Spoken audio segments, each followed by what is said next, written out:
Are you tired of your dog losing its cool in a thunderstorm or fireworks? You might want to look at tongue treats. TongueTreats.com. High anxiety relief, pain relief, inflammation relief.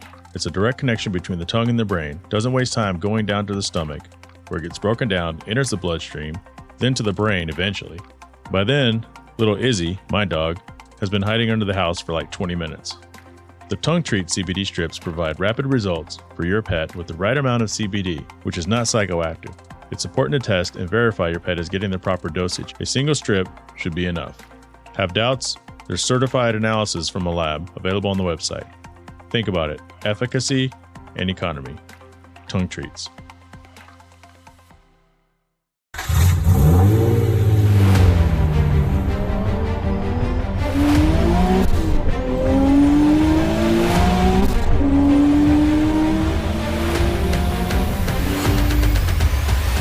This is the Hard Parking Podcast, brought to you by Right Honda out of Scottsdale, Arizona. Coming up on today's show, we talk to Sean Lee. Sean Lee of the Purist Group. Some of you are unfamiliar with the Purist Group. The Purist Group is an organization in California that organizes the collection, donation, thousands of backpacks a year, thousands and thousands of toys, and they change the lives of thousands of people as a result of that.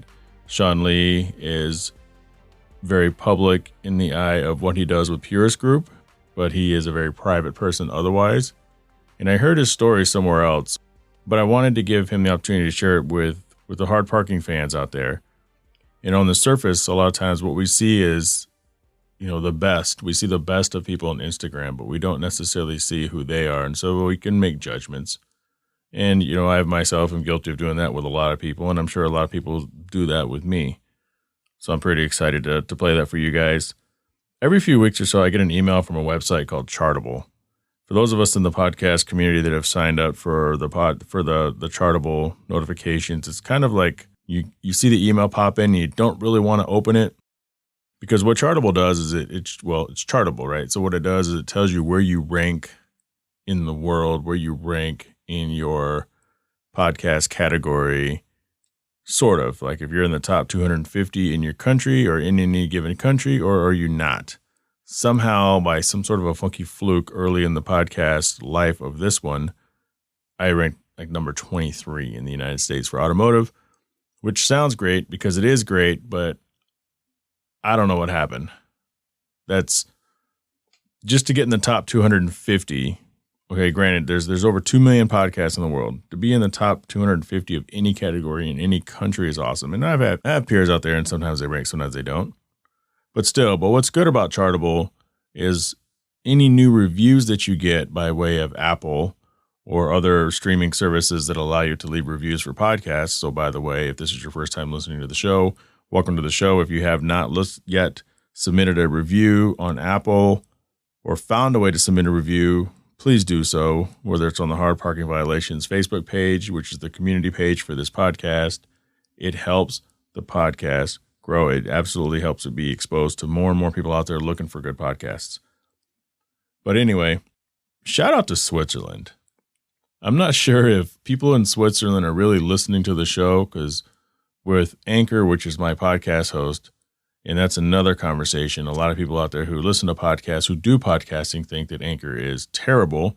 Anchor is free, but it's owned by Spotify. So Spotify purchased Anchor in 2019, and they kind of did a good once over and changed a lot of stuff. You do own your material and all that kind of stuff. Previously, you didn't, but all the terms and conditions are Spotify's terms and conditions. For those of you out there that if you're a fellow podcaster, you listen to this and you don't think you own your podcast through Anchor, think again. Anchor does have its limits. It's not as granular in its statistics, but guess what? I don't want to know if you're only listening to my podcast for 45 seconds. All I want to know is you at least tuned in to listen to it. But anyway, according to Anchor, there's 2 places in Switzerland that listen to the podcast. So when I get the Chartable email, I've ranked in the top 250 in Switzerland. I'm down there. I'm like somewhere between like 140, 150, but I don't know if that's someone in Switzerland. If you're really someone out there, email me, HardParkerPodcast@gmail.com to say hello, or it's just someone using a VPN and just happened to pick Switzerland. So it's one of those two. Everybody else listening, thank you so much. India is now coming in at number 2 course, 92% of the listeners are from the United States, but India is coming in at number 2, somewhere on the 1%, 1 to 2%. And of course, a few other countries are in there as well. Canada, Canada. So thank you for that. But it's been happening for a while, and I just wanted to, I made a special note to mention Switzerland. We also have a Q&A segment. It's a very short Q&A segment. If you have questions for this podcast, submit them, hardparkingpodcast@gmail.com, or once again, join us on the Hard Parking Violations Facebook page, which is for this podcast specifically. Just got back from Seattle. My wife and I went up to Seattle and spent some time with some good friends of ours, Jen and Alex. Yes, that's the same Jen and Alex from the Chick Cars and Chick Drinks episode, which is the most popular, the most downloaded episode of this podcast. So congratulations, you guys. Right in front of the Fielding Shredder interview, but the Cody Walker interview is catching up. So if you haven't heard that podcast episode, I urge you to go back and look for Chick Cars and Chick Drinks. Tell me what you think of that. It's a really fun episode where we kind of break down what is stereotypically known as a chick car and a chick drink. Obviously, cars and drinks are not gender specific, nor should they be. It's kind of ridiculous, the whole thought of it.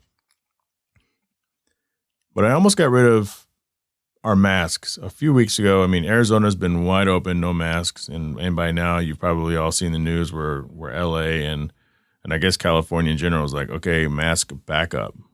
Over 99.9% of people who are coming in with all these cases are, of course, naturally the people who haven't been vaccinated, right? I mean, I guess that kind of makes sense, but it's still a problem and it's still out there. But I'm glad I didn't throw my mask away, because you're in the airport, you have to wear it. You're on the airplane, you have to wear it. And I don't know if I made this observation on this show before. I think I've made it on One Drink Wednesday. But I know there's a lot of people out there who are anti-mask, and I kind of get it sometimes. Some people's logic is sound. Some people's logic is just fucking stupid. But either way, if you're such a badass, you're going to walk around without a mask on, and you're going to go into Walmart, and you're going to go into Whole Foods, and you're going to cause a scene if somebody asks you to put a mask on, but you're not causing a scene at the airport, you're a chicken shit. Because here's the deal. It's all about consequence, right?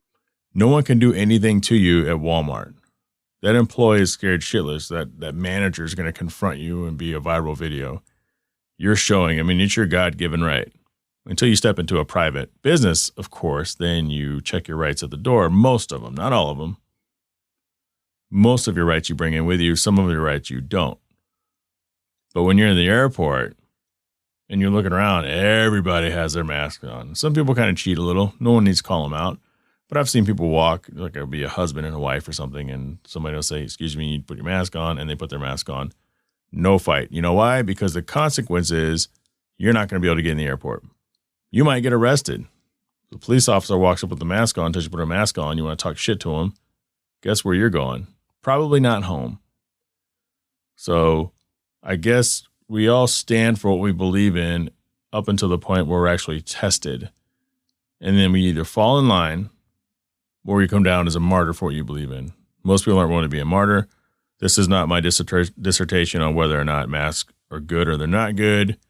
I'm not pro-left, not pro-right. I'm just saying from an observational standpoint, I just find it comical how when you can go into a place like an airport, everybody complies because nobody's trying to miss a flight.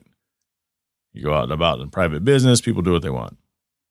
Here in Arizona, thank goodness, we don't have to wear our masks unless it says if you've been vaccinated, don't wear your mask. Well, there's no way for them to know, obviously, right? We don't walk around with little vaccination cards. But if we have to mask up again, mask up Arizona, and they throw the signs back on the doors and all that kind of shit, then at least I still have my masks. I'm doing it because I still got to go to Home Depot, still got to go to Walgreens, still got to go to the grocery store, still got to go to Costco. So I'm going to put my mask on. It felt good to travel, though. And during my travels, of course, you guys know I get to rent a vehicle. And this time I rented a 2021 Lincoln Navigator Reserve. I know it's a Reserve and not a Standard because of some of the options the Reserve comes with. I'm going to talk about that next week on Hard Parking Podcast, The Other Side of the Wheel. Hopefully I'll have an in-studio guest. So if you're local to Arizona and you think you want to be an in-studio guest, just hit me up. Come on over. We'll have a drink. Could be water. Could be not. Also, One Drink Wednesday with myself and Wes Tankersley has been taken off. We've been doing it every Wednesday for a few months. So I urge you guys to join us on Instagram Live. We had John Naderi on a couple weeks ago. So that is Nads from Hoonigan. And he's also going to be coming on the Hard Parking Podcast soon. We've also had Mitchell Bailey, the co-founder of Trust Me Vodka, which is based out of just north of San Diego. Noah R. Nelson, who's been on both the podcasts, this one in the Shaping Success show with Wes Tankersley, writer and producer Noah R. Nelson, So join us every week, One Drink Wednesday. Coming up, Mr. Sean Lee.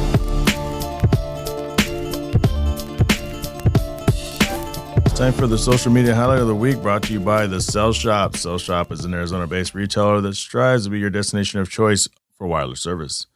Visit them at cellshop.us at CELLSHOP.us. Sean Lee is my guest.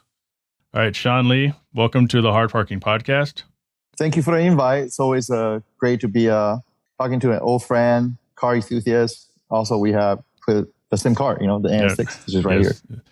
NS6 fam. Oh yeah, I can see it. Yep, I can see the front, the little front light. Yep. I've wanted to get you on here for a while, and our schedules, of course, are kind of wonky all over the place. You are an incredibly busy person. I heard you on, Sun King's Garage. Man, you just have an amazing origin story to tell. And while I will say that everyone has a story to tell, your story is, it's all relative, but I just found your story to be a little special, a little more unique. And once people kind of get to know where you come from, then, it kind of helps them more understand, how you are, what's important to you, and who you are as a person, because you can read my entire history of my story, but it doesn't tell you who I am. And it doesn't tell people who you, Sean Lee, are. So, tell us about your beginnings. Who is Sean Lee, and how did you get in front of me right now? So I immigrated into the States. Let's go back to my origins on my family background. Probably will help people understand later on what I do, what I'm doing right now for charity. So it started when I was 5 years old. My parents divorced. And my at the time I was living in Taiwan. I was born in Taiwan. At age 5, my parents divorced, and my mom basically didn't want to have anything to do with me. And so after the divorce, she left Taiwan, came to the United States. So my custody belonged to my dad since 5 years old. And my dad, unfortunately, was a very physical abusive kind of person. So he actually physically abused me from 5 to the age 14. And at age 14, and my father wants to remarry. 9 years. And my father wants to remarry. We're talking about physical abuse, not just like, hey, don't do this. I'm 50 years old. I recognize those are really extreme abuse, picking up your kids, tossing them against the wall, hit him with a pen, but I don't want to go into that, but abuse is abuse. It's done. And I put it past behind me already. At age 14, my father wants to remarry it again. So, he released my custody to my mother. And that's how I came to the United States. When I came to the States, and my mom at the time was an alcoholic, and also she's taking a lot of prescription drugs. So if those two things doesn't mix too well. So she had heart disease and high blood pressures, and she was taking a lot of pills every day, and she's also taking a lot of alcohol every day. We're talking about, at her physique, she was kind of small frame. She's taking minimum half bottles of cognac or brandy or any type of drinks almost every day. Wow. Excuse me. Yeah, that's quite a lot for such a small physique lady as she is. So she's never physically abusive towards me, but she told me, but she carries a lot of baggage from her marriage between her and my father onto me. So she always tell me that I don't want you since 5. It wasn't for your dad pays me a lot of money. I would never want you to be with me anyway. So I was feeling very depressed. So at age 17, I ran away from home and got on the street, become homeless. I only had one t-shirt and pair of jeans and the tennis shoes and stuff like that. Very small amount of just basically clothing, one backpack full of clothing. I went onto the street. I don't know where to win. So I'm 50 years old. You push back 33 years ago. We don't have cell phone. We don't have a car. We don't have any. I have a bicycle. We don't have anything like kids that they have right now. All I have is maybe a few $100s in my pocket. That's all my belonging. And was on the street. I was sleeping in the park. I don't know what to do. I don't have a job. So of course, the first thing I thought of it is there's no phone, so you cannot find anybody, and your friends cannot find you anyway. So after a few days, a couple of my friends were like, let's say we're supposed to go play basketball, play tennis together. They found out that I've been missing my scheduled playing time with them, and they started looking for me. They called on my house, and my mom told them that I ran off. So they started looking for me. They found me in a local park, and one guy took me back to his house. Still one of my best friends today. Took me back to his house, and I stayed there for a little while on the couch, in the garage. Then I gotta say, hey, I gotta start looking for a job. So with a high school degree, it's hard to find a job. So I started working for McDonald's, door-to-door salesman. I sell everything, advertising on Yellow Pages. I've done door-to-door salesman, trying to, hey, would you like to buy some pots and pans? And I did them all. Well, Sean, there's a lot of people today who have no idea what a Yellow Pages is. And also Thomas Guy. I mean, back in that day, I was doing door-to-door salesman, and the manager at the time gave me a Thomas Guy and draw up like page 45, a P45, that's a P46, and those pages are yours. Hit every single street, every house is going knock on. That's how I did it. Yep. Seriously, I was selling pots and pans and knives. So they'll give you 10 sets of pots, 10 sets of knife sets, and you knock on door to door, and you just go there and sell it. But I did that for a short while, and not for a really long time. So later on, I started working as a delivery boy in the shipping industry. And from there on, I got myself involved in the shipping industries and cargo industry, and worked my way up from a delivery boy, a clerk, to operation, and become salesman. Then, that's basically a short summary of what my life was, throughout a... Sure. Doing all the door-to-door sales, because the doors don't knock as much as they used to, certainly, but every once in a while people come by, but you learn a lot about people. Like, how much do you think that kind of, in a weird way, maybe helped prepare you for dealing with people? Because, and we'll get to it in a little bit, I mean, you're in situations where you're dealing with people from where you used to be when you had no place to live to people who seem to have everything. And they probably all know you as Sean Lee. How much do you think that helped you?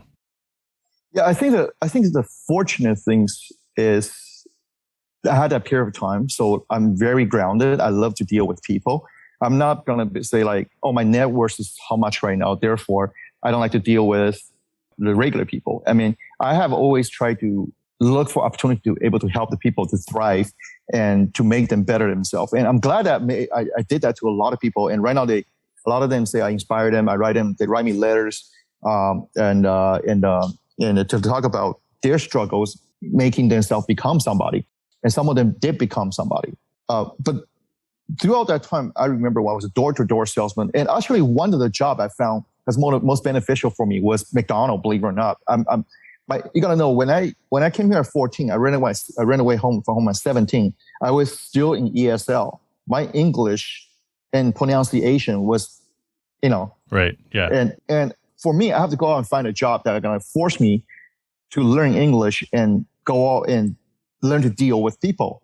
I still remember the first door I knocked on, or the first customer I took when I was standing there at McDonald's. My hand was shaking. I was like, of course. Yeah, I was just afraid to mess up, and it was those experiences made me like to deal with people today, who I am today. And, and you got to know, at the time I have to go do it because I have to feed myself. Right. But, minimum wage back in the day was $3.25, was $3 something an hour. So right. $3.20 something an hour. So it's kind of crazy that to survive with that kind of money. Have you ever, going back, and then we'll leave it, I have a couple follow-up questions for like your information. I have no idea who my birth father was. I was physically abused as a child and given up for adoption. So, not quite as the same trajectory, but, from having a hole in yourself for a long time, I can kind of identify, have you heard from him since at all? Or your mother? Like, what's their story? So both of them passed away about maybe 10 years ago. Mm-hmm.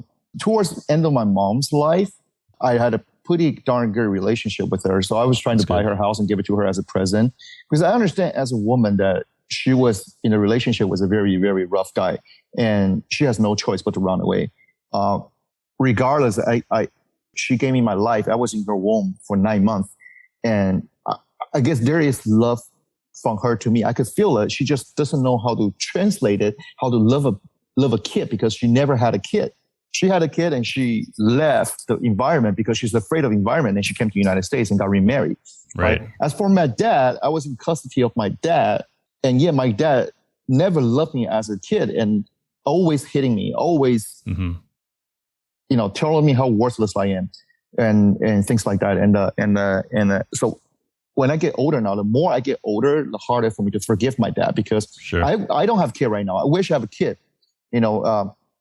I have a dog, and you guys all know Bobo. Yeah, Bobo. And people see me go, I love sometimes it makes me cry, because I am the kind of person, I love Bobo so much, because, every morning I wake up to him and holding my arm like my own kid and kiss him and tell him that you're the best doggy ever.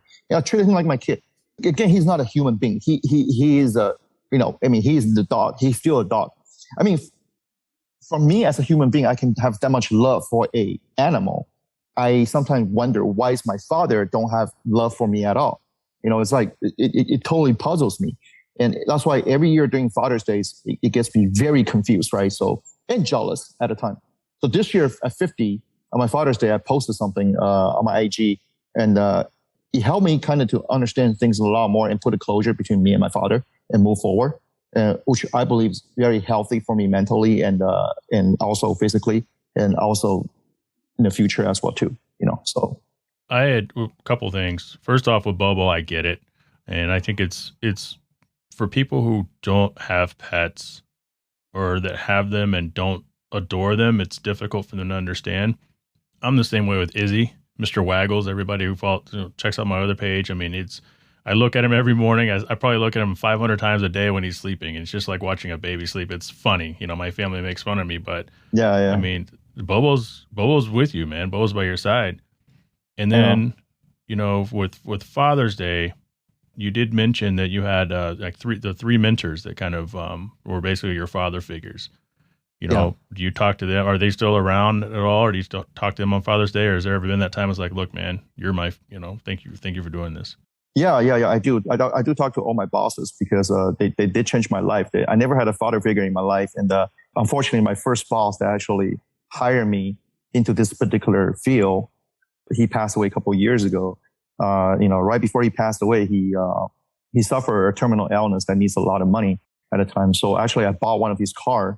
Actually, I have a short video of me and him eating our last sushi lunch together, because he used to love sushi. He's the first guy who hired me into, I was like maybe 18, 19. So I never thought that's going to be our last video together, but I know he's going back to Taiwan to get treatment for some of his illness. At the time, it wasn't that bad. It was like stage 1, right? So I go like, hey, his name's Nick. I go, Nick, I want to record his lunch that we have. My first sushi is actually with him. And he used to be my boss. Usually he takes me out. I was his chauffeur because I was young, right? So I would chauffeur him around. So everywhere he goes, I go. And he's pretty cool, because when he goes see customer, he has lunch. He usually have me sitting at a table, order me exactly the same thing.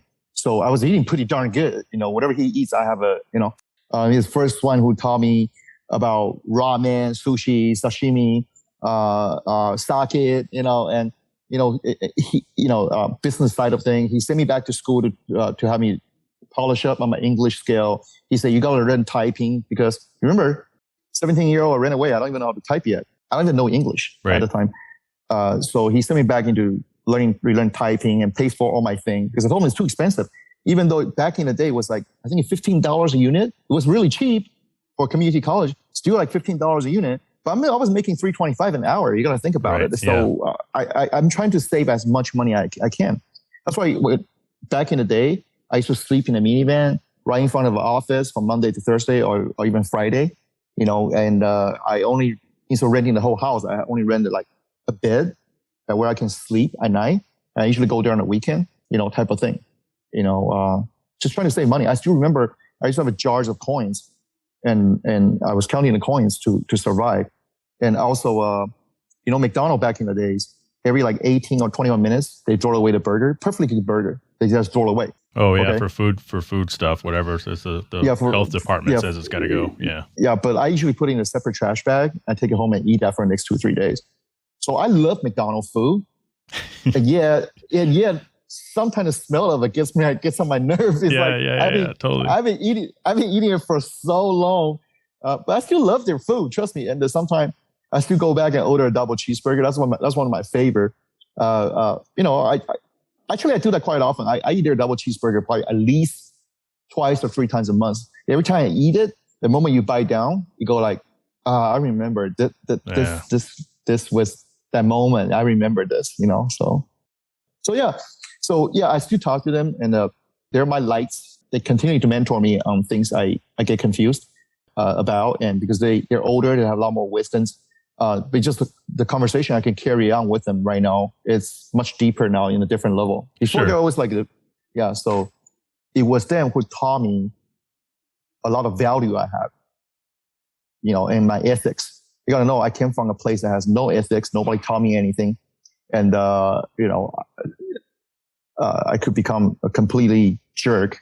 I think I did before. So, and now they put me on the right track and set me straight and do the right thing. I mean, but to be fair to you, I mean, a lot of that is built out of, anger and question and wanting to finally, look at me, like I'm here. I belong here. I just look at me. I belong here. I deserve this. I tell you, and hearing that story, especially about the McDonald's taking that bite of that burger and taking you back. Gotta be honest with you, man. It's a little emotional. I'm just telling you, I'm starting to get it even more because I've known you casually. We see each other at events, once every while because I'm not there. I'm in Arizona, and it's quick hi, bye, quick handshake, quick picture. And then everything else from you is I'm just observing you online and on Instagram and on Facebook and the Purist Drive, Winter Drive, Toy Drive, backpacks, 3,000 or 30,000, whatever it is. Yeah. You have truckloads of donation items and affecting thousands of people every time you do it. And that's what I see of you, but I don't get that insight. And that's why I'm having you on here today so that you can give people that inside slice of you, because when you're standing next to the cars at the car meets, and I know you don't go to typical car meets that much because you want to be doing things, but people know you, they know your car, and that's about it. They don't get to hear the McDonald's story. Yeah, that's true. Yeah, people always think probably I came from wealth and, or I have a tree growing in my house, shake till the money comes out. If you do, let me go ahead and send me some of those seeds and I'll plant them and see if I can grow me a money tree too. But people work hard for what they have, right? So this is a funny joke about the tree. So we had this conversation with one of my friends. We just met. He's a really nice guy, also a car guy. So I was joking around, I have this tree in my garage, and you shake it, money comes out. But the problem is you cannot shake it. You have to have every once a week, you got to make a phone call to the little green man. The little green man will come to your house. You got to tell him to come and shake the tree, and then the money will fall. And then you just pick up the money. He goes, how do I get hold of green man? Oh, you need a special cell phone. And he goes okay, how do I get a cell phone? But I said, only I have it. But if you want to borrow it, it's $1 million. There you go. He goes that's how you Chinese make money. I said, yep. That's funny. So, but goes back to the story. I think for a long time, I kept my personal story away from the public.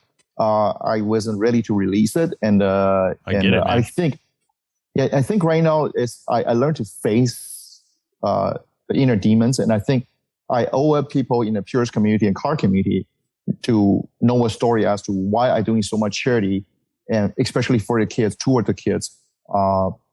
And people always what's he doing? It's been Purist has been around 10 years. I still remember when we meet at the SEMA the 1 year, I think you gave me your AN6 pin or stuff like, that was awesome. I always remember stuff like this, and but Purist is never mine. I never try to create Purist from mine. So we never fundraised. Every time we do events, money has to come up from somewhere. Mm-hmm. And if there's not enough money, I write a check. Mm-hmm. Then, and when we get stuff, there's hundreds of volunteers. We have to feed them. Then when to send them out, I went out buy trucks and sprinters. Sometimes you see me driving them. It's just because so I can move those inventories easier around. We have to store them. We have to sort them. It's a lot of work. As bigger we get, the more work we involve. And there's hundreds and hundreds of car enthusiasts and volunteers behind me that stand behind that logo. And now that's touching. We never pay anybody. We never pay advertising. People feel it. They'll come in. They say, "Oh, I know what they're doing. I love them." And, we endorse them.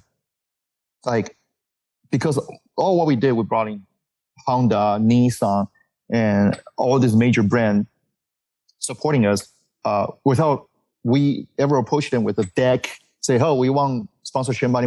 No, we never done that. It was very organic. It was pretty amazing to see how it grow from an idea to blossom into this, a pretty large organization now. And eventually it's going to get bigger now. We actually just did our 501c3 filing. So again, I do it not because we want to get fundraising from all around the world. We do it because right now I'm 50 something. I want to do it because in case one day I'm no longer here, there's still a lot of people in Purist, like tens of thousands of people around the world. Mm-hmm. And they have to know the value why we started Purist 10 years ago.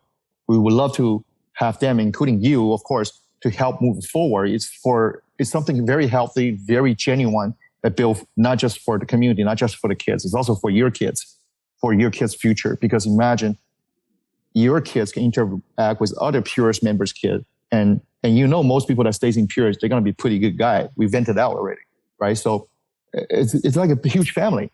It's a huge family. In the car world, I'm not one person that I'm not really in the car world. And yeah, I am. Sure. I don't sell stuff. I don't sell wheel. I don't sell tire. I don't sell nothing into the car world. I'm just a guy who enjoy my cars, and I don't consider collections. And I drive on my car. I buy them as to how I'm going to drive them and track them. So it's pretty awesome to see all these car enthusiasts from different part of the world. I see them on different forums. Say, "Oh, my car's more power. My bill is better than you, better than that." Sure. When we go into Purist, it's like when we post something that we need backpack, we need diaper, we need shampoo and for the homeless, we need toy drive, we need toys, and people just start showing up. Tens and thousands of people showing up, and that's like when I know how small I am, and it wasn't for all of them. We all like small screws, and we piece together and we create this big machine, and that's how Purist made it. So why Purist? I mean, why did it? I would imagine it's because of your childhood, right? Yes. But for the listeners who don't really know and haven't really pieced it together yet, because it's a big deal, and I think I'm on record as telling you that for the One Auto community that we have, which is we're all into cars, we're all part of this one continuous circle. Seeing the Purist group and being a part of it, but seeing the Purist group from afar and all your guys' events and then some of the events that I had back in Michigan, I'm like, man, we can do better, and the hope is that people see that and wherever they're at, Cincinnati, wherever else they're at, saying we can do better. So you've inspired us to do better, and I think we've done pretty good, but that's where some of the inspiration comes on my end. Like for you, why Purist? Like why? Because you don't half-ass it, Sean. Like I said earlier, man, you guys show up with truckloads of stuff for people. Yeah. So we started, my favorite event now is a back to school backpack. So one teacher, she's actually in Purist. I aired a story out a long time ago. I think it's on YouTube. One of the guys produced on YouTube. She's a teacher at one of the schools. She had one student gets bullied because he carries a very crappy backpack with all duct tape and so kids were laughing at him in school. So she calls me. I go, "Hey, Sean, do you have a miniature of a backpack and some school supplies?" I go, "Yeah, but what do you need it for?" So she told me the story.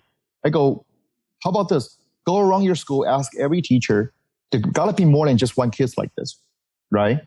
So they get her a list about maybe 35 kids. So that was the first year we get her like 40 backpacks and a bunch of toys.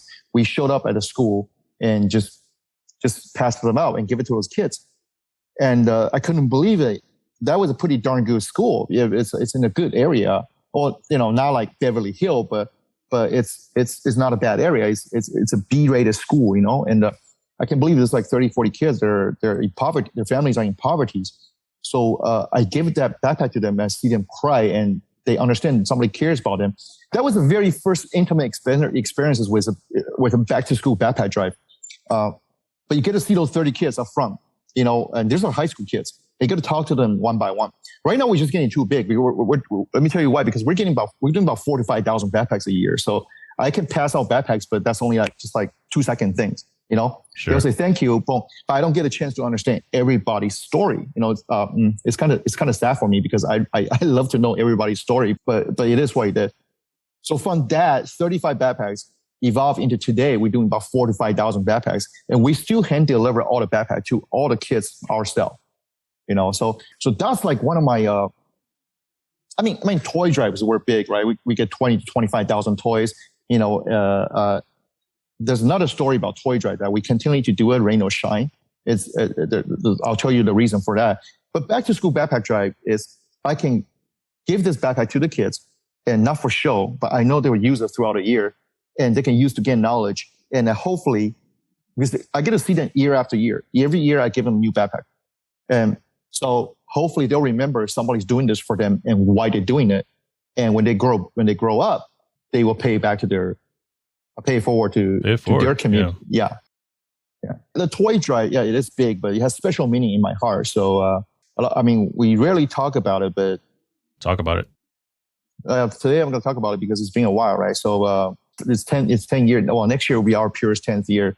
So our first toy drive, pretty much first or second toy drive, officially under Purist name, or maybe the third one. Okay, that year was when Paul showed up, and that was when the accident happens. And so to make a long story short, is he died on this event by coming out to support it. If we ever cancel this event, so as a tribute to him, every year that's why Cody comes out. And because of his passing, me and Cody become such a close friend. And people doesn't put two and two together. And now they are, right? And that's why every year we do our toy drives. We always have a number of 47s on the shoulder. Paul's favorite number is 47. That's why you notice that my tribute bill on my lining has 47 on there too. And continually to do it in his memory. But, we just never advertise, it's related to Paul Walker. We don't want to do that. So we never talk about this. And we always do little things like the 47 on the shoulder. This is actually a volunteer shirt. You can only get this t-shirt by volunteering. So this is one of the most collectible items. Everybody, it's pretty cool to see people come and volunteer. You guys have had shoes, you've had stickers. You can only get that stuff if you're there. Yeah. Stickers we don't sell. You have to be at a charity event we give it out for free. And you have to continue to come to charity event to collect the special color. The t-shirt is also free too, but you have to. This is actually very cool. When I build 400 every year, so this is completely given away to free to all the volunteers. And it's cool to see people collecting it because they want to show people when you go to car show, you see people wearing, you go, hey, I was there. Look, 2019, I was there.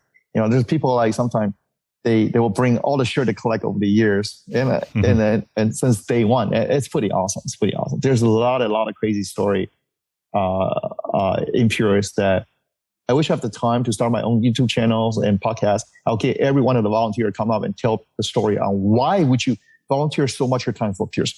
What is there are people that they're rain or shine every day. They're one guy that has no money, and it makes me kind of sad because he's actually kind of ill, but he will sell his car parts, and just every time we have an event, food drive, backpack, he will sell his car parts. He took apart his car. I say, don't do that to me anymore. Don't just come and show up, and because it's crazy, and all I can give him is some swag that I created or some special stuff that people sign. I just give it to them, but it's people it's them that create this environment. You never thought people were going to take parts of the car to sell it to buy toys. And he felt bad one year. He goes, I couldn't donate any more toys. This is all I can get. I was like, dude, he come here on his Z. It's filled up with toys already. I go dude, stop it. Next time from now on, you're limited to only donate one toys. That's it. Don't bring me. No, seriously. Yeah. He's very ill. You gotta help him against himself sometimes, Yeah, but I understand he feel good when he participated. Mm-hmm. He comes here, he feel like he's part of the family. I go, you're part of the family, you donate or not. I know who you are. So his name is Louis. If you're listening, Louis, you're the man. So there's another guy, Dave Thompson. My God, he's an older man. He showed up at our events all the time, packing up backpacks. he's keeping his title. I'll say he's old. I'm sorry, David, if you're listening, but he looks older, but he's very healthy. But he showed up every EM, moving the cargo, helping pack the backpack. 100 degrees weather, he's out there. Hats off to you, man, Dave Thompson. There's quite a few people we can name, but it's just too long over the list. So Sean, you've explained a lot of what Purist does, and it matches up a lot of what I see online. You're very proud and accomplished, and maybe still constantly searching a little bit, because again, your beginnings, I mean, that's a lifetime. It could be to really, really, really pack it away. And I think that you're doing the work that you were set out to do and changing thousands of lives of people who, I mean, honestly, the kid who grabs a backpack, they could have a really screwed up home life, but that backpack can mean the world to them. And I think that in talking to these people. But when we see you online, sometimes it's, you're humble, Acura, thank you for this opportunity. Hublot, thank you for this opportunity. You official sheriff department, it's an awesome opportunity. It can come across as at times humble braggish, and you're obviously not that person. I've watched your interviews. I've seen you get very emotional. Shit, I was getting emotional earlier when you were talking about biting into a freaking McDonald's, cheeseburger. I mean, do you get any backlash of people who don't really understand what the real story is? Or do you just it's like the bigger you get in front of the more people you are, the more it invites challenge and skepticism from people who don't really take 5 seconds to understand what's really going on? I think I got pretty lucky. So far, not that many. I think, it's less than 1% of people that have issue with me, right? Because again, I never sell anything. I never took money from anybody. Right. I never lied to anybody. And most of the time I do just stuff on my own. The stuff I have to thank because there's a lot of there's a lot of brand that's supporting us. And I have to go to their events and thank them in person to just to be there, like Yokohama, SeaTac, Michelin. These are all our big partners in terms of creating this community. And I usually keep my private life very private, and I don't usually tell people what I have, what I drive, and I think people knows that, and people knows what I have, but people see me posting like trucks, Civics, and it's something I like. It's something that's me.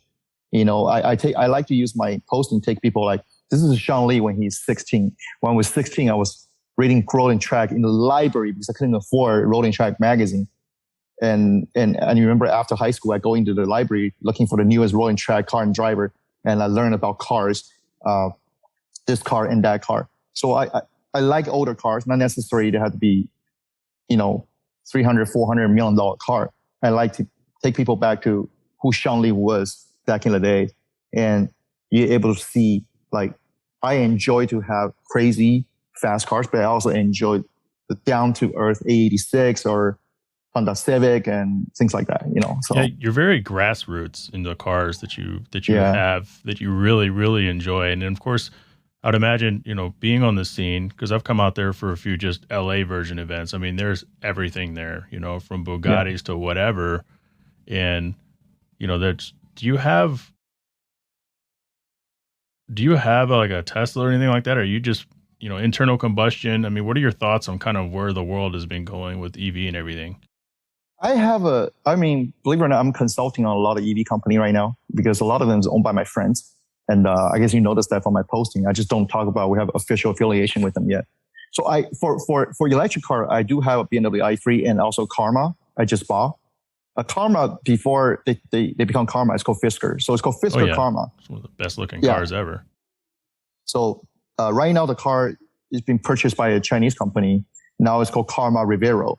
So a year and a half, 2 years ago when I first saw the car, and I decided to buy one simply because how they look. I enjoy the car a lot because a lot of people has issue with the early Fisker because they're very, very limited on budget. Plus the management at the time was running it down to the ground. And so the car has tons of problem. So far, I drove about 26,000 miles. I use that as a daily.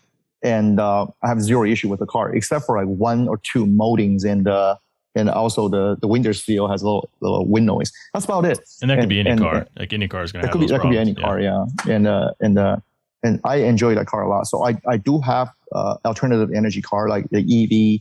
I actually had quite a lot of EV. I had an EV since 2013. Okay. I had a Toyota RAV4. That's when Toyota building that RAV4 was Tesla. So my opinion is on it. There's no way we can avoid, as a car guy, as the future of EV coming in the next 10, 15 years. Your kids and your grandkids will be driving an EV only car because internal combustion chamber, ICE engines, it just simply costs too much to research, R&D, and actually manufacture. So think about it, right? To get extra 30 horsepower out of our AN6, right?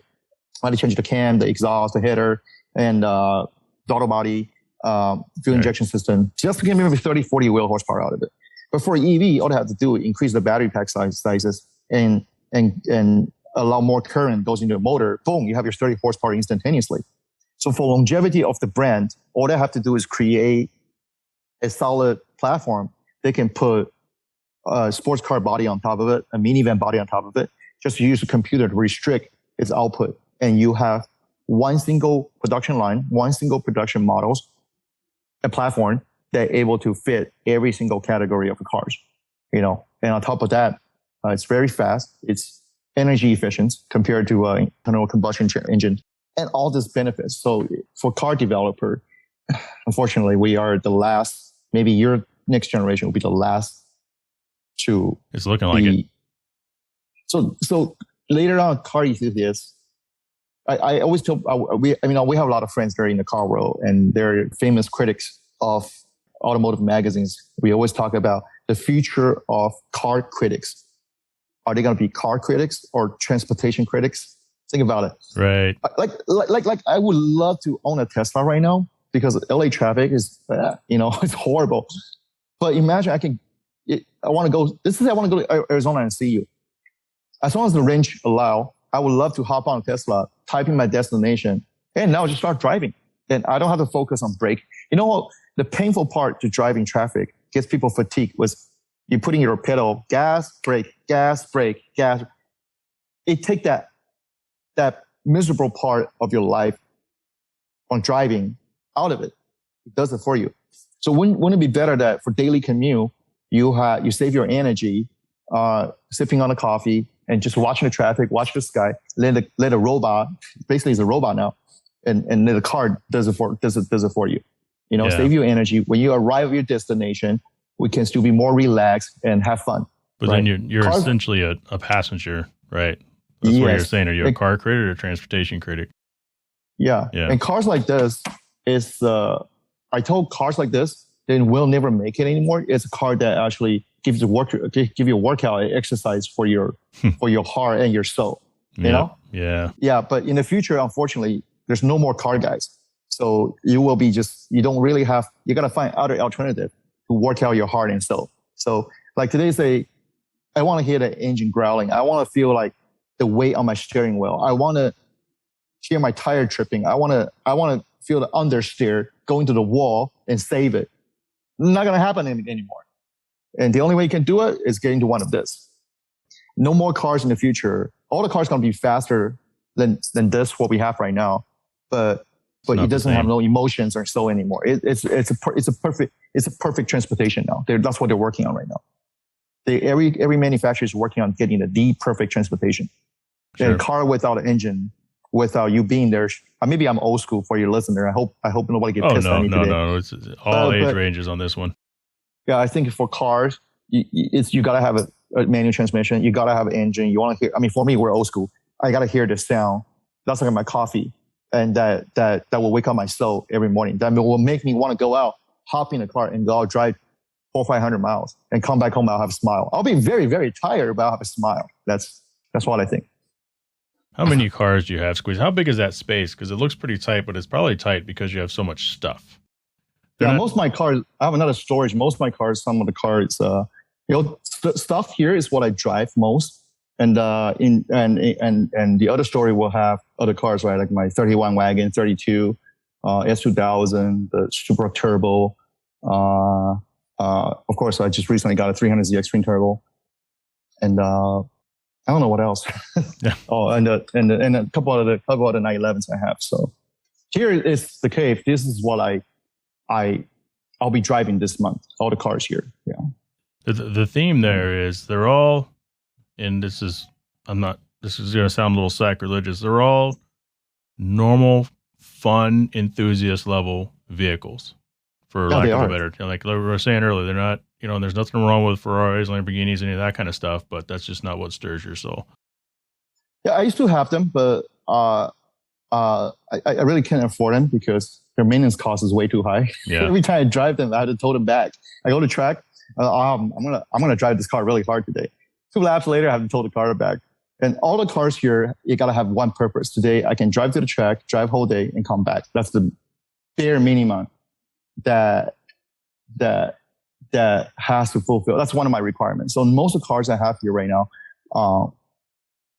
the brands are right now going back to just purely JDM German cars because especially I have older cars now, and I need them to be easier to find parts. I need to ease them to be repaired, and the turnaround time has to be really quick. So that's why I started going back into my roots, JDM and German cars. Sean, I gotta run. I want to thank you so much for taking out this time. It was worth the wait, and thank you. Hopefully I'll see you in person again soon. Oh, very, very soon. Monterey Car Week and SEMA's coming up. I'm gonna miss both of those. So, Really? Okay. My wife scheduled a family trip. I might be in Arizona very soon. Just to let you know. Well, I'm out here. Let me know because I'm out here with Jane and all that. So that's awesome. Yeah. See you. Take care, man. Yep.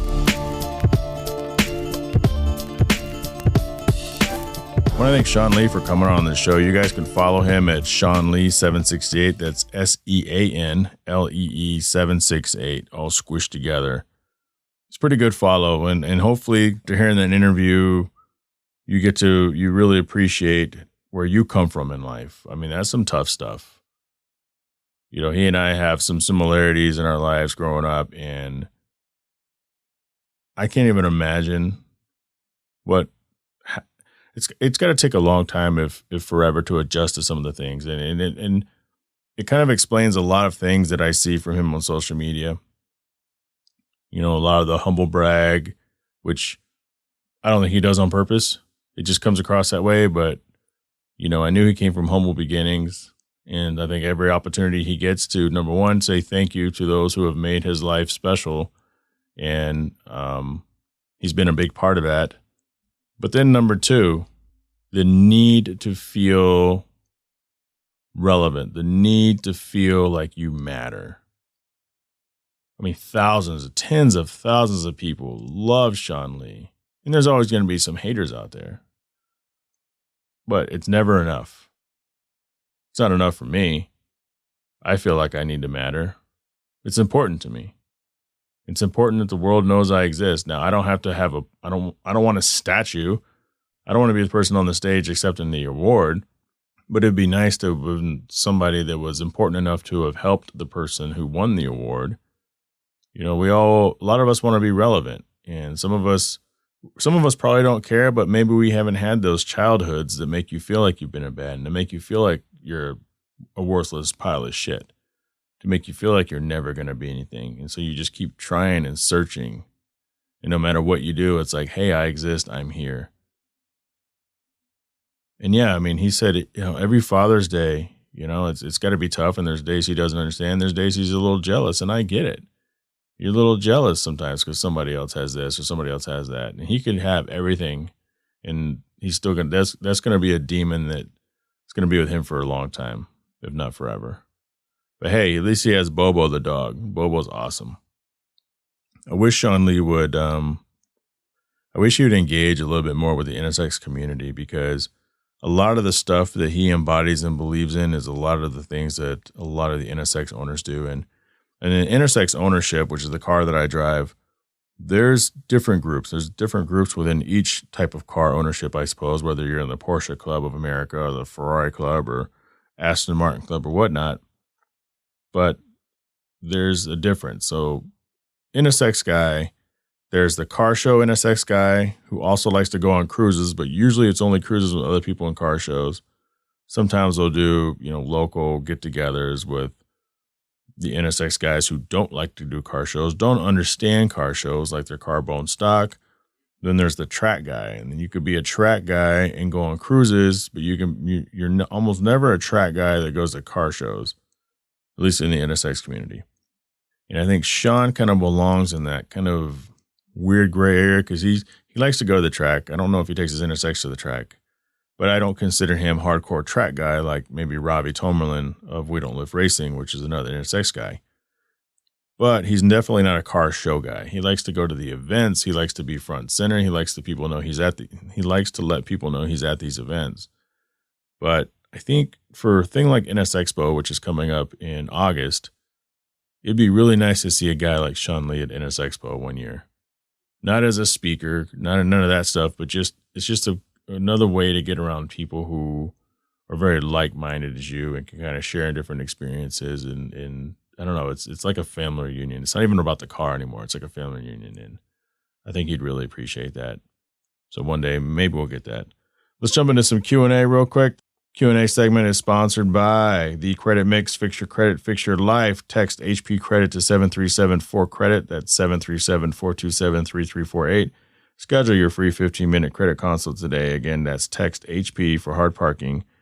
That's The Credit Mix with 2 E's. Fix your credit, fix your life. HP Credit, 737-4CREDIT. First question comes from Dennis. Dennis up in Michigan. What TV and movie role character was perfectly cast? Now, I could have brought somebody else in to help me with this Q&A segment, but as it is, it's very late, and I need to polish this up and get it scheduled. So, it would have been easy for me to say, as a diehard MCU fan, obviously, Robert Downey Jr. is Tony Stark.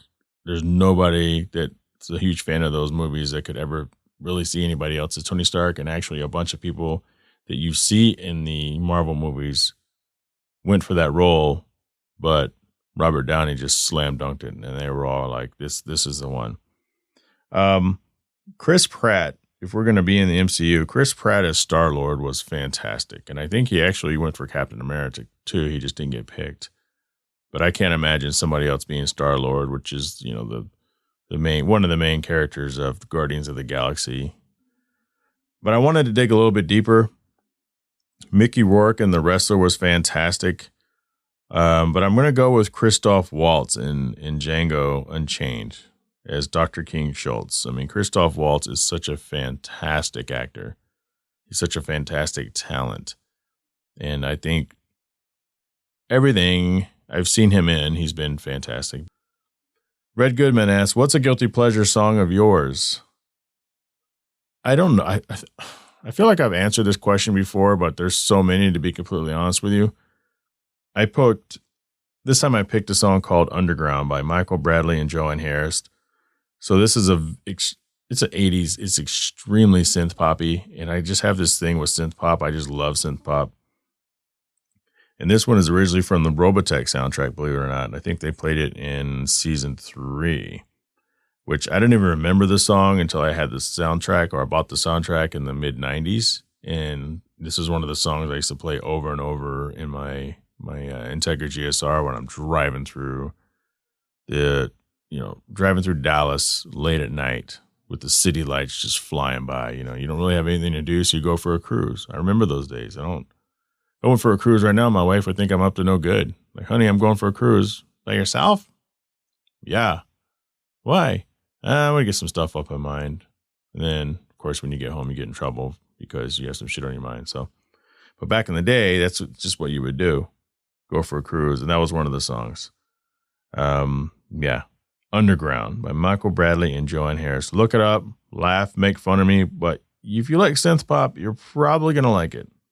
Another synth pop favorite of mine is Igloo and Hartley, which is a group that broke up like right as soon as they, released their first album, but they have a few songs I like too, Igloo and Hartley. And that is your Q&A segments. And I think my sponsor is Right Honda out of Scottsdale, Arizona, higher quality detail out of Tempe, Arizona. boosterbath.com, 4wheelonline.com, tonguetrees.com, Cell Shop Wireless Services, and The Credit Mix Patreon business supporter, Kuya Automotive out of Winter Garden, Florida. If you guys are in a position to help this podcast upgrade, join the Patreon for as low as $3 a month and get access to bonus audio as well as show swag. Actually, I also, this week, I'm going to be uploading a bonus podcast episode, and it's 100% Patreon only. Myself and my friend Brian Kalma, who has been on the show multiple times, and we had an extended discussion about Scottie Pippen as well. Always good to talk to him, so that's going to be on the Patreon this week. Also, while this is not Patreon, there will be a video portion of the Sean Lee interview, which includes a tour of his garage. So while we're doing the Zoom call, he's in his garage, so he got up and kind of talked about the different vehicles, and some of those, he's got some pretty amazing stories and some pretty amazing vehicles, grassrooty vehicles in his shop, at least the one shop that he took the call in. So that's going to be on the YouTube page. I'm going to try to get it done by the end of the week. By the end of the week means before the end of July. You can also support the show with the Anchor FM link in the description as well. Allows you to support us for as low as $99 a month. Pick up some swag at the Teespring store. Link is in the show description. If you have any questions, you want to be part of the podcast, hit me up, hardparkingpodcast@gmail.com. Follow me on Instagram at NA2NSX or Jhae Travels. That's JHAE_travels. And join the Hard Parking Violations Facebook group. That's the official Facebook group for this podcast. Share the show with a friend. I can't grow without you telling the world how great this show is. So let's do this. Let's grow this thing together. Talk to you all next week.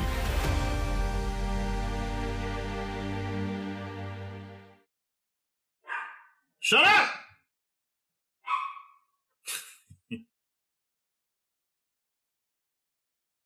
As a lot of you guys know, my daily driver is a 2007 Infiniti FX35 Sport.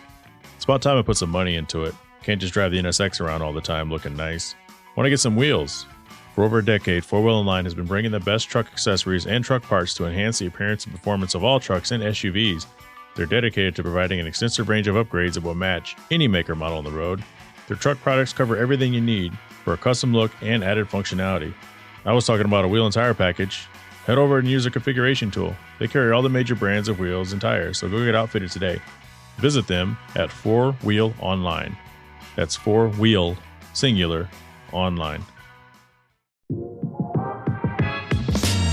Hey, this is Levi Epps, hashtag Mr. Financial Freedom of The Credit Mix, here with a special offer for Hard Parking Podcast fans. If you've been living with less than perfect credit for having evictions, late payments, bankruptcies, doesn't matter what it is. If it's something that negatively impacts your credit score and you're not able to get approvals for certain things, or maybe you got to pay large deposits and high interest rates, we don't want that to be you anymore. We have a program that will legally get negative items off of your credit report and keep them off. And we have a special code for a free consultation to see if we can help you.